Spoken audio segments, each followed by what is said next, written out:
سب سے پہلے یہ نکتہ سمجھنا ہوگا کہ حضرت امام حسین رضی اللہ تعالی عنہ نے یزید کی بیعت سے انکار کیوں کیا، تو اس پر مفصل گفتگو درکار ہے۔ یزید کی کرتوتیں، اس کے اعمال جس کی گواہی آپ تک پہنچی تھی، اور کچھ اعمال کے چشمدید گواہ تھے، اس لیے وہ یزید کو قبول نہیں کر سکتے تھے۔ آپ نے بیعت یزید سے انکار کرتے ہوئے کہا مثلی لا یبایع مثلہ، لوگوں میں بیعت یزید سے انکار اس لیے کر رہا ہوں کہ میرے جیسا شخص اس جیسے شخص کی بیعت نہیں کر سکتا۔ یہ دو لفظوں میں پوری گفتگو کا خلاصہ آپ کے سامنے رکھ رہا ہوں۔ مثلی لا یبایع مثلہ، میرے جیسا شخص اس جیسے شخص کی بیعت نہیں کر سکتا۔ اگر امام حسین یزید کی بیعت کر لیتے، قیامت تک ظلم اور جبر کے ساتھ مفاہمت کو سند جواز مل جاتی۔ لوگ کہتے جب نواسہ رسول نے یزید کو قبول کر لیا، اس شخص نے یزید کو قبول کر لیا، اس کے ظلم جبر اور زیادتی کے باوجود، جس کو گٹی رسول نے دی تھی، جس کے کان میں اذان اور اقامت رسول نے کہی تھی، جس کو اپنا لعاب حضور منہ میں دیتے رہے، جو حضور کے کندھوں پہ کھیلتا رہا، حضور کے سینے پہ بیٹھتا رہا، حضور کی آغوش میں کھیلتا رہا، حضور علیہ الصلوۃ والسلام نے جس کی تربیت کی اور جس کو دنیا پر اپنے دو پھولوں میں سے ایک پھول قرار دیا، خون پیمبر نواسہ رسول، جس کو حضور ابنی کہا، وہ ابن و بنتی، میرا بھی بیٹا ہے، میری بیٹی کا بھی بیٹا ہے، جس کو اپنا بیٹا قرار دیا، جب فرزند رسول ظلم سے مفاہمت کر لیتا ہے،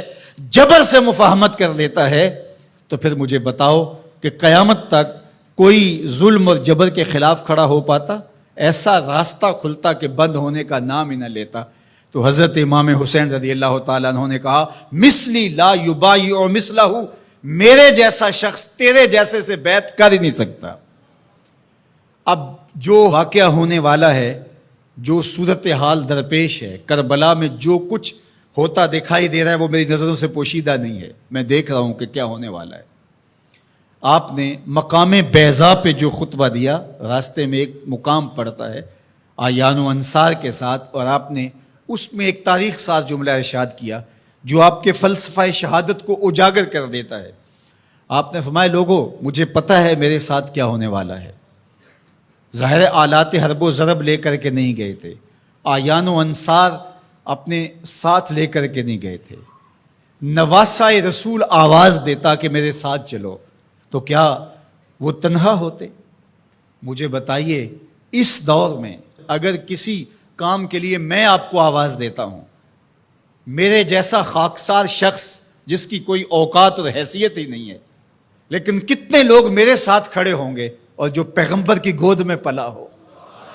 جب حسین ابن علی آواز دیتے تو کیا لوگ ساتھ کھڑے نہ ہوتے؟ ترماح بن عدی بن حاتم، یہ حاتم تائی کا پوتا ہے، حضرت عدی بن حاتم کا فرزند ہے، جو حضور پر ایمان لائے صحابی رسول کا فرزند ہے۔ یہ راستے میں حضرت امام حسین کو ملا، تو اس نے کہا کہ حضرت اگر آپ میرے ساتھ چلے جائیں تو میں چند دنوں کے اندر 30,000 افراد کا لشکر آپ کی پشت پہ کھڑا کر دوں گا، اور پھر ہم یزید کی اینٹ سے اینٹ بجا کے رکھ دیں گے۔ لیکن ترماح بن عدی کی پیشکش کو حضرت امام حسین نے قبول نہیں کیا، کہا بس مجھے جانے دو۔ تو کہا کہ لوگوں، میرے ساتھ جو ہونے جا رہا ہے، جو میری آنکھیں دیکھ رہی ہیں، مجھے اچھی طرح معلوم ہے، ہونے والے مناظر میری آنکھوں کے سامنے گھوم رہے ہیں، کوئی چیز میری نظروں سے پوشیدہ نہیں ہے، لیکن اس کے باوجود بھی میں کیوں جا رہا ہوں؟ تو وہ لفظ سنیے، عزیمتوں کی کتنی دل آویز کہانی ہے، کانسیپٹ کتنا واضح تھا، تصور کتنے واضح تھے۔ وَلَكُمْ فِيهَا أُسْوَةٌ، میں اس لیے جا رہا ہوں قیامت تک جبر، ظلم، جور اور زیادتی کے خلاف کھڑے ہونے والوں کے لیے کوئی نمونہ تو ہو۔ وَلَكُمْ فِيهَا أُسْوَةٌ، میری زندگی آنے والوں کے لیے نمونہ بن جائے کہ مفاہمت جبر سے نہیں کی جاتی، ظلم سے صلح نہیں کی جاتی، ظلم کا مقابلہ کیا جاتا ہے، چاہے کچھ بچے یا نہ بچے۔ لوگ سر بچانے کے لیے ہاتھ دے دیتے ہیں، امام نے ہاتھ بچانے کے لیے سر دے دیا، کہا یزید کے ہاتھ میں یہ ہاتھ نہیں آئے گا۔ آج پوری دنیا کے اوپر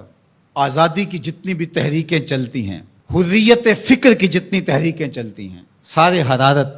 خون حسین سے لیتے ہیں۔ گاندھی نے جب برطانوی سامراج کو للکارا تو اس نے اپنے لوگوں سے کہا کہ تم کہو گے کہ اتنے تھوڑے لوگوں کے ساتھ اتنی بڑی طاقت سے ٹکر لینا، دیوار کے ساتھ سر پھوڑنے